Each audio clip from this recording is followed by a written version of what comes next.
get here? I know that.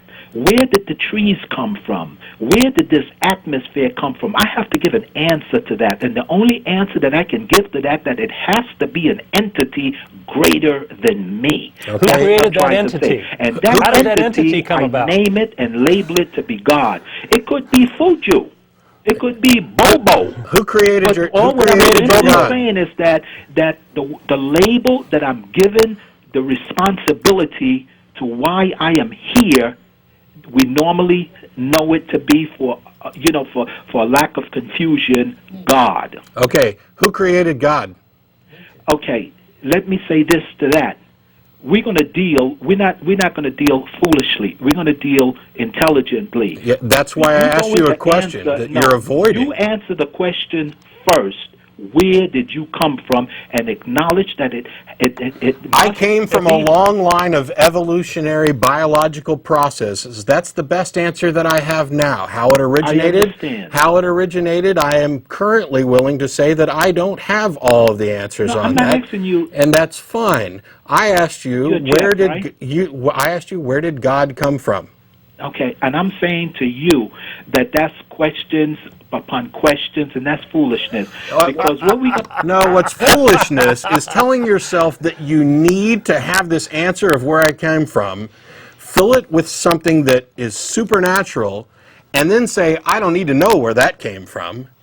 That is foolishness. Let me explain what I mean by foolishness that you're doing. You're Jeff, right? I'm Matt. Matt, I'm sorry. That's all right. Matt, let me show you what you're doing. Jeff would have eaten you for breakfast already. Let me show you what you're doing. You're doing this here. When a person asks you a question, you'll answer it, or maybe not. Then you'll ask another question. You'll ask. So no. I've answered everything you asked. Ongoing, without even answering the first question. We've said that we don't know the answer. I've answered every question. Okay, so let's move on from that. You don't know the answer. Well, but we have said also that science is working on the answer, and that there are a lot of the website on your screen talks primarily about the biological origins and such. But I'm not talking about the biological.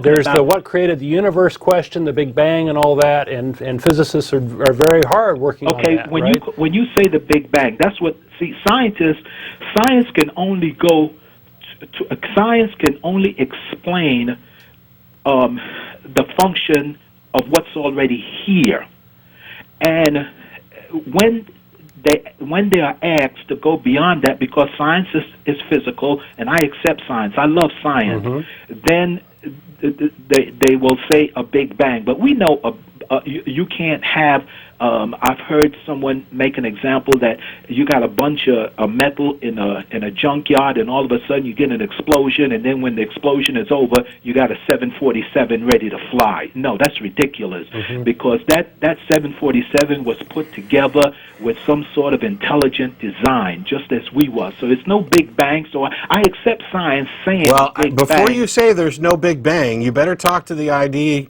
people, because even the intelligent design people, many of them accept a Big Bang. Many of them accept aspects of evolution. Before you write everything off, you might want to get your ducks all in a row. I understand that. Well, in the days of Columbus, you would have told me to talk to the people that thought the Earth was flat.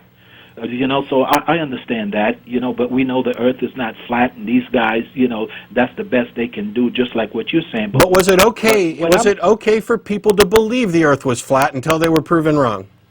No, it wasn't. See? No, it wasn't. You don't have proof. I'm going to tell you the reason why it wasn't. If they had believed that the Earth was flat, then the New World would never have been discovered. Exploration. No, that's completely untrue. They did discover it despite thinking that the Earth was flat. Say that. I didn't hear you. You was talking when I was talking. So what did you just say? I said that Don corrected me, and that not all of them believed it, but they did make new discoveries despite in periods of time when they thought the Earth was flat. Now I know you're talking about the New World, and by then some things had changed. No, Matt, the answer to your question is this. It is not right to believe what is not right. Okay. You must believe what is right. Prove what you believe is correct. I just told you, I am here. Okay, you're saying that it's a first cause argument. Is what you're saying that because you exist, God must exist. Because I exist, the trees exist, the oxygen I breathe, and then I exchange carbon dioxide. The plants uses that. I sit back and my little brain, it's not very much, tells me that there's something intelligent about this here, and I didn't do it. I didn't do it. Neither did we disagree. You. Neither did Adam do it, the first man. And I'm just saying, because I'm not going into the Bible like I'm saying. I want to express that God is here despite Jesus, despite the Bible, despite the Holy Quran, despite the Jews and the Hishnahs and whatever. God is here because I see the evidence of it. And what I mean by that is that I cannot do it.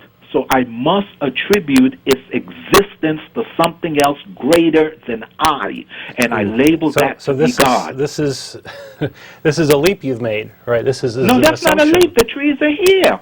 The trees are here. You know a pecan tree exists. There is an answer to your question. We just don't know what the answer is, right? So we're not ready to leap to, oh, there's a God that created himself. I don't know of anything that creates itself, right? Well, he's arguing for this kind of transcendent God is nature. God, it doesn't. We don't have to define it as a being.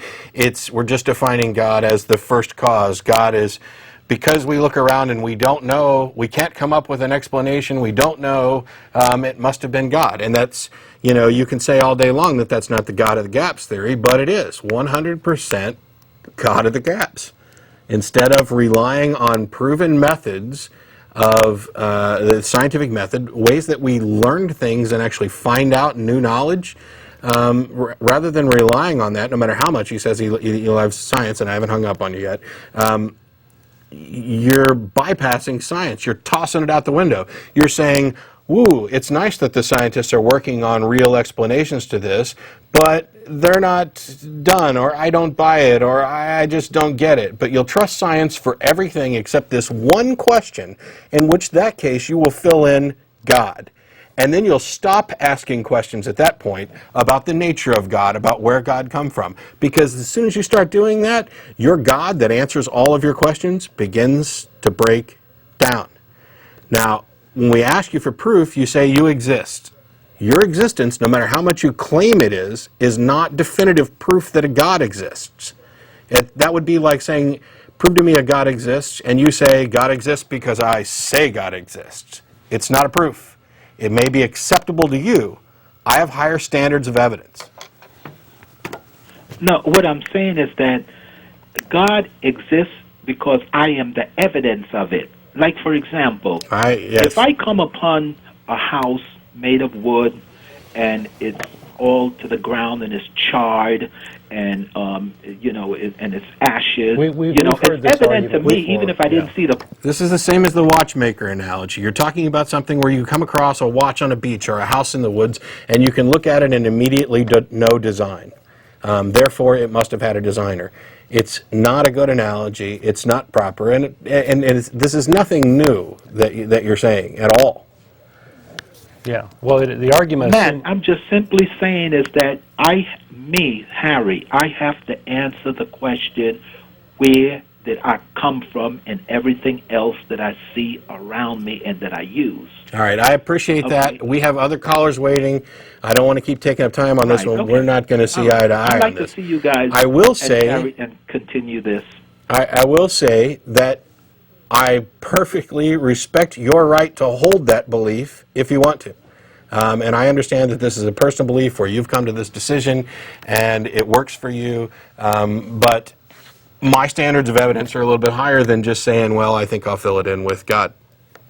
And I don't mean to be insulting to what you believe, but honestly, that's the way I would assess it. I don't think you're evaluating rationally. I think you're coming from an emotional base where, where did I come from, and I can't come up with it. God works. Let's fill it in with God. Yeah. God, that God thing I heard about kind of does. Yeah, he's a pretty powerful guy.